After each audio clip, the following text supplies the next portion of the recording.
Now let's start with South Africa, where automotive parts workers have rejected the latest wage offer from employers in that sector.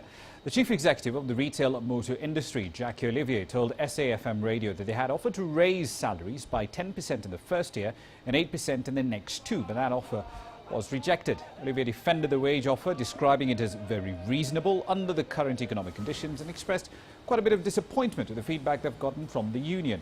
Now, South Africa's main manufacturing union, NUMSA, is demanding double-digit wage hikes and better shift allowances. The strike as a whole has brought car assembly lines to a standstill in Africa's biggest economy. Now, at the moment, as we've just mentioned, South Africa's entire automotive sector is at a virtual standstill, and that is for the 8th week in a row. Not only are there severe delays to production, but also car repairs are taking a hit since car parts simply aren't being produced.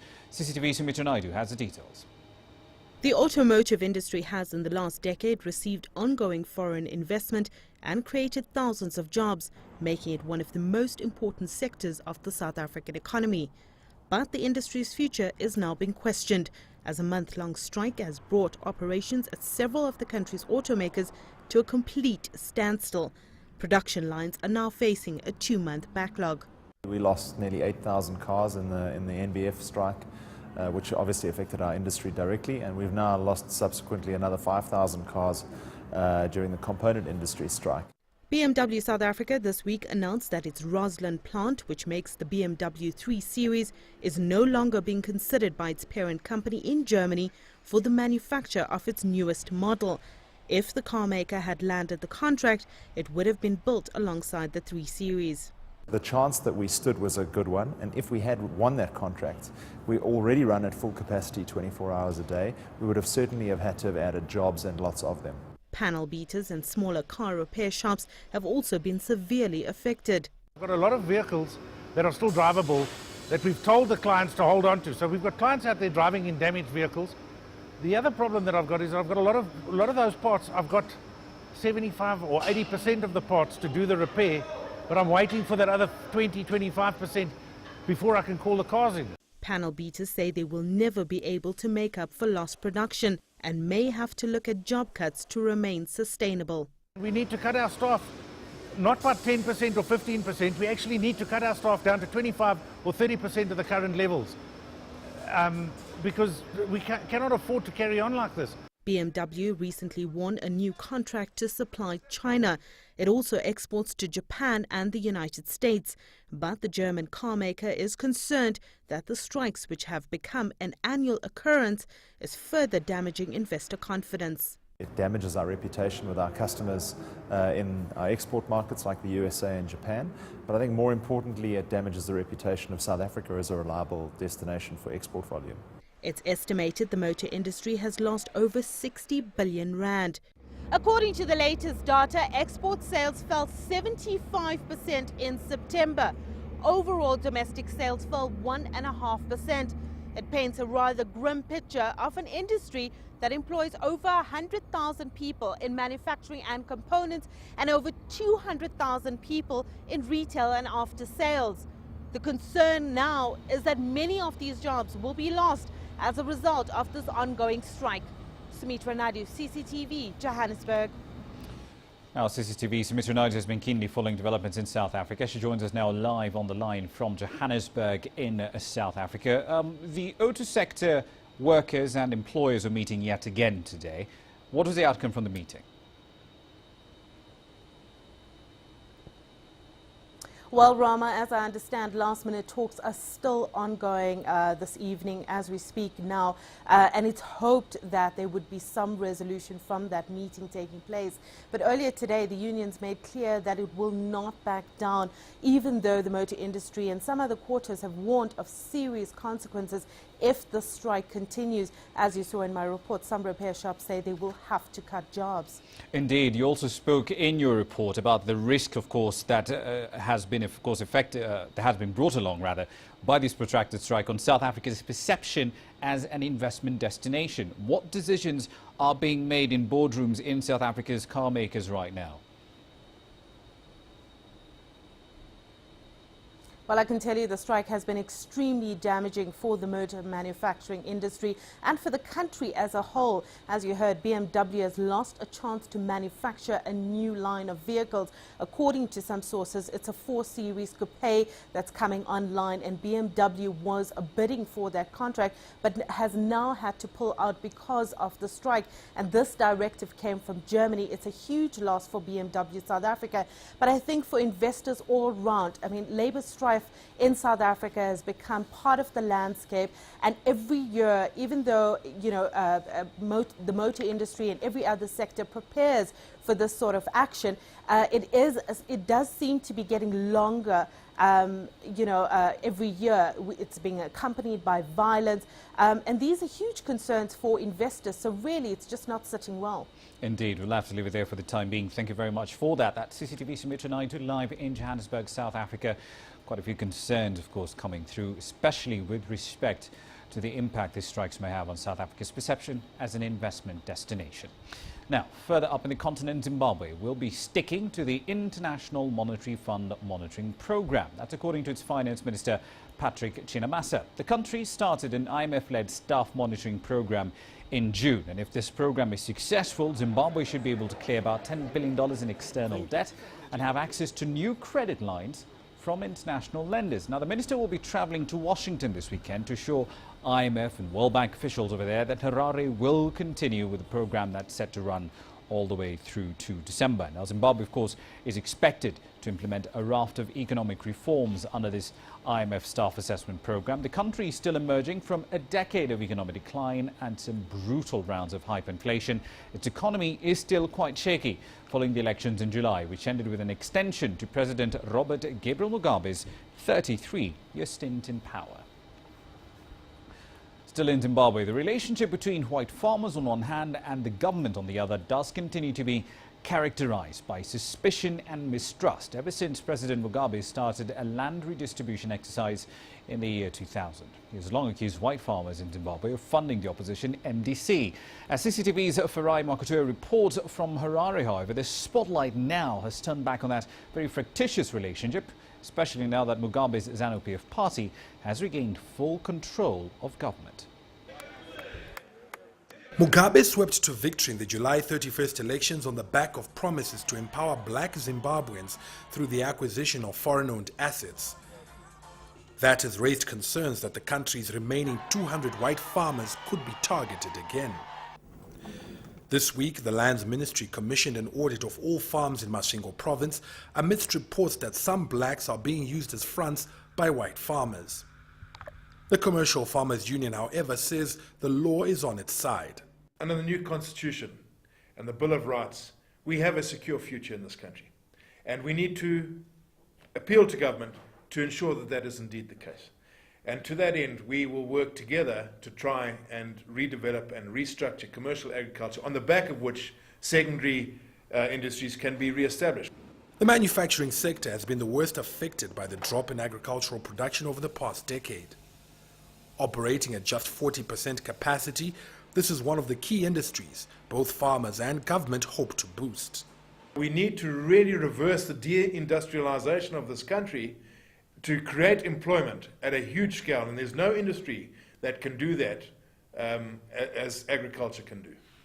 As part of its charm offensive, the white-dominated Commercial Farmers Union is in talks with the indigenous Zimbabwe Farmers Union to set up a broad-based federation to spearhead issues affecting agriculture. Amongst these is the revival of irrigation infrastructure, which is critical for restoring the country's food security. This year, over 2 million people will require food aid after erratic weather wiped out thousands of hectares of maize crop.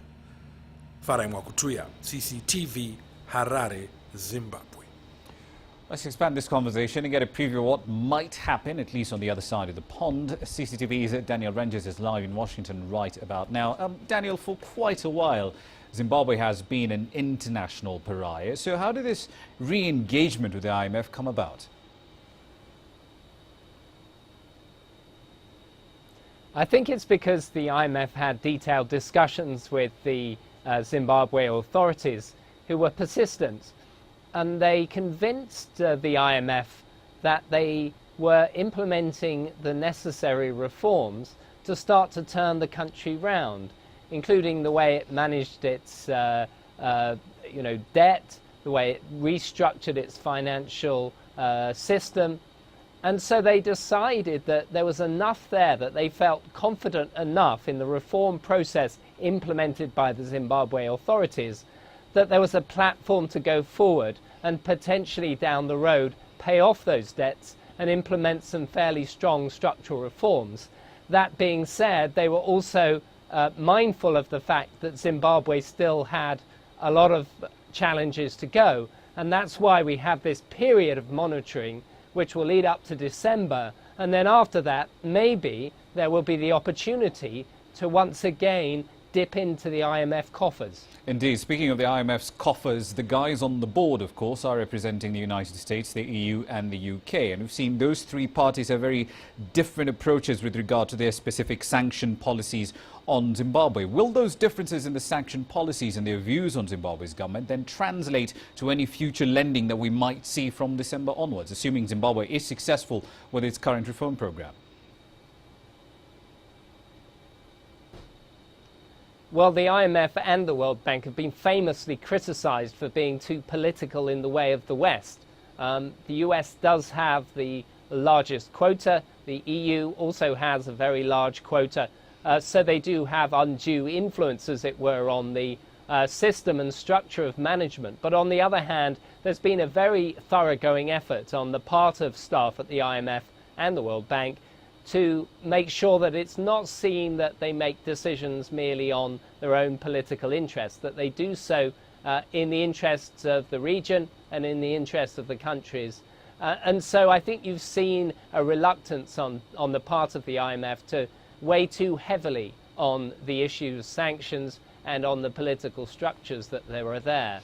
Indeed. Finally, that being Daniel, said, I think that it will still influence the way that they regard Zimbabwe. Indeed. Finally, the talks between the IMF and Zimbabwe were done well before the election, somewhere around the first quarter of 2013. And that's essentially when the meat of this program really was arrived at. Now that there's a change in government, however, does the IMF expect that there will be some changes, if any, in the economic reform program that Zimbabwe signed up to? Well, they've been focused, the IMF, on the potential risks to the reform program. One of those risks was the political risk. And they made the comment before the elections that the elections could themselves be a potential source of instability which could break up the reform program itself. And I think the IMF has been studious in avoiding making any judgment on those elections thus far. I think what they are focused on is seeing that the reform program itself is being thoroughly implemented, and that when it comes to social issues, that some of the social issues are incorporated in the way that that Zimbabwe manages its finances. So, for example, increasing social spending and increasing financial transparency, for example, in the way that the export revenues from diamond mines is managed. So there are a number of different issues, but I think overall the IMF is avoiding any overt political comment. Indeed, we'll have to leave it there. Thank you very much for that update. That's CCTV's Daniel Rangers live in Washington with some perspectives, of course, on a meeting between the IMF officials and Zimbabwe's Finance Minister Patrice Chinamasa. He will be, of course, in the United States over the weekend. Now, let's talk about something completely different here. Camels and camel traders right across the border of Sudan and Egypt.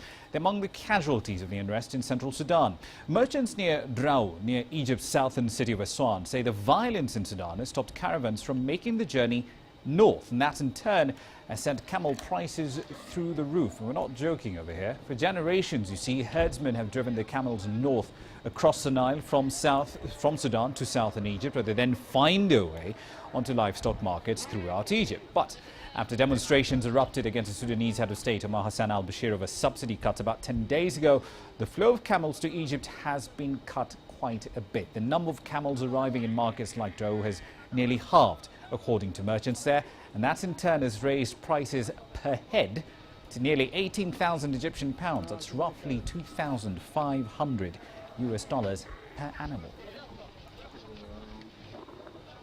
Right, time for a short break. Here's what's coming up next. When we come back, we'll be talking about the new smart card that's set to cause ripples in how Ugandans handle their transactions. Stay with Biz Africa.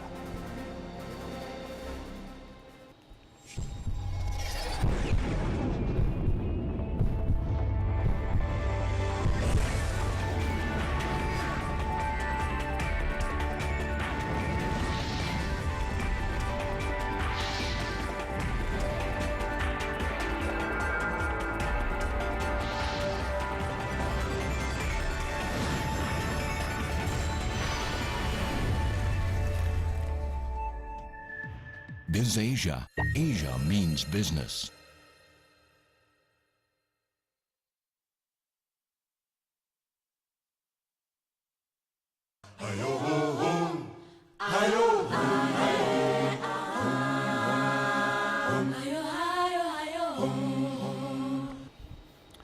Welcome back. A new smart card is set to hit the streets of Uganda, and if successful, it will change the way transactions take place over there.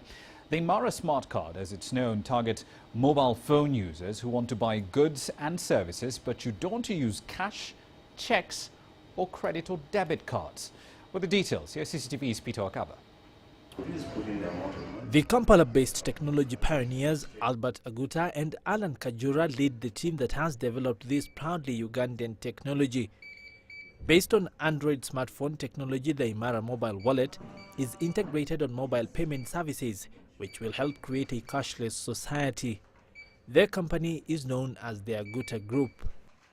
We all know that people are banking on mobile money, but the Imara card is going to help people to be able to easily spend money directly off mobile money. So how it works is in such a way that once you have your Imara card, to wherever place you go to and you find this equipment, after you've purchased all your goods or consumed your service, the persons to whom you're paying will just request you to tap on the equipment.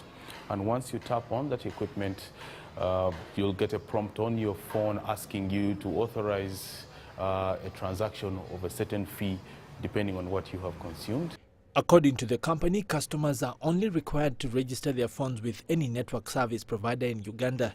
They say that the already existing platform is safe and secure, unlike in cases where people have been robbed while moving around with large sums of money.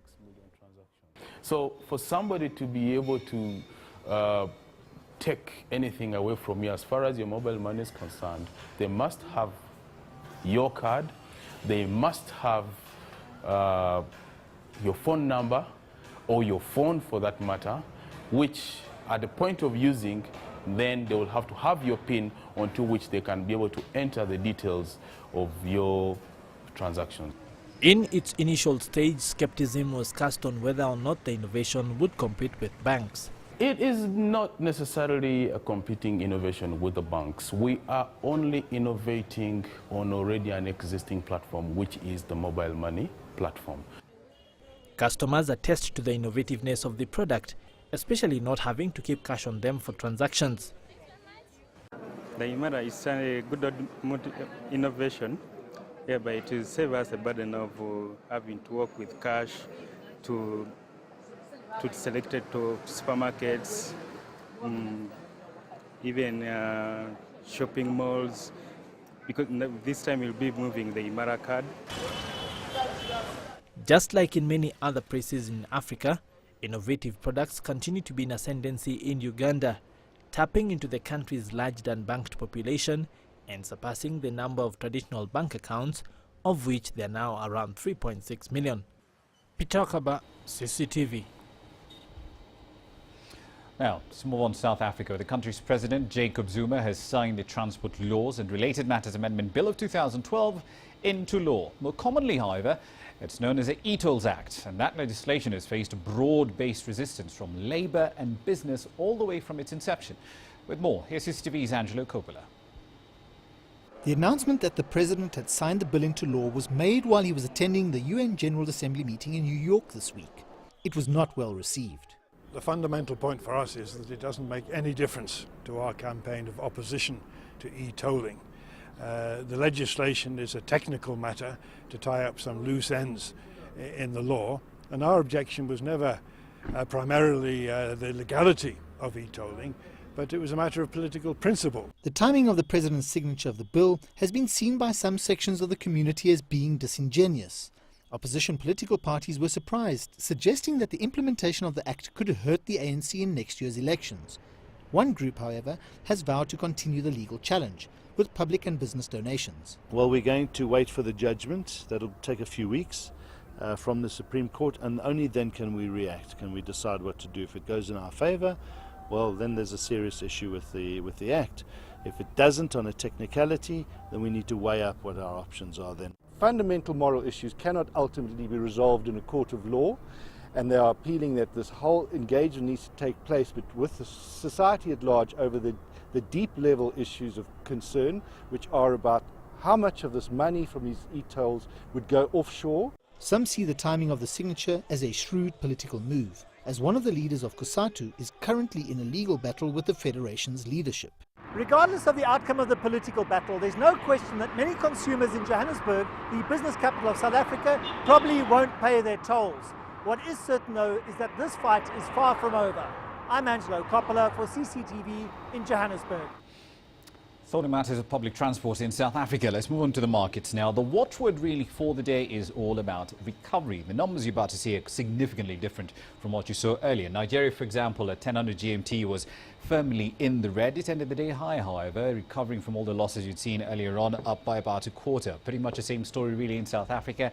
1000 GMT down 0.8 percentage points. It ended the day lower by just about a third. The 20-share index in Nairobi, however, was on the flip side of the fence. It was higher by about 2/10, about a quarter roughly in the morning. It ended the day higher by a fraction of a tenth, and the Egyptian market, today being a Friday, of course, is closed. However, keep a very close eye out for the developments on the political side. Those might have an impact there when the markets do reopen later on.